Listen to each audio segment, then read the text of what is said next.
अक्सर हमारे बहुत सारे प्रेग्नेंट पेशेंट पूछते हैं, मैम सोनोग्राफी प्रेगनेंसी में सेफ है या नहीं है और कितनी सोनोग्राफी हमें करानी चाहिए। प्रेगनेंसी में जो सोनोग्राफी होती है वो बिल्कुल सेफ है, जिसमें अल्ट्रासोनिक वेव्स या किरणें होती है वो बिल्कुल सही होती है और माँ और बच्चे को किसी प्रकार का नुकसान नहीं करती है। इसके अलावा मिनिमम 5 सोनोग्राफी जो हम प्रेगनेंसी में आमतौर पर रिकमेंड करते हैं। सबसे पहली सोनोग्राफी, जिसको डेटिंग स्कैन बोला जाता है, ये प्रेगनेंसी के 1.5 से 2 महीने यानी 6 से 8 हफ्ते के बीच में कराई जाती है, जिसमें बच्चा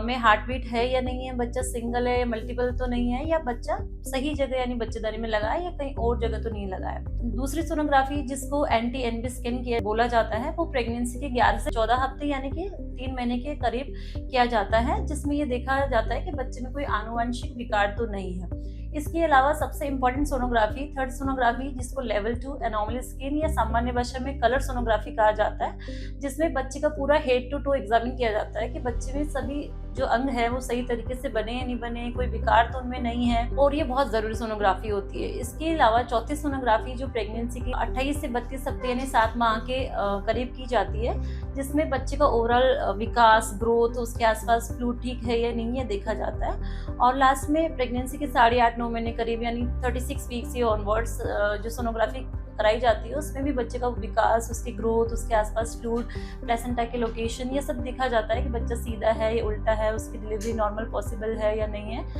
तो ये सभी सोनोग्राफी बहुत इंपॉर्टेंट होती है, और इसके अलावा अगर पेशेंट को कोई दिक्कत होती है तो इससे ज़्यादा भी सोनोग्राफी कराने की ज़रूरत पड़ सकती है।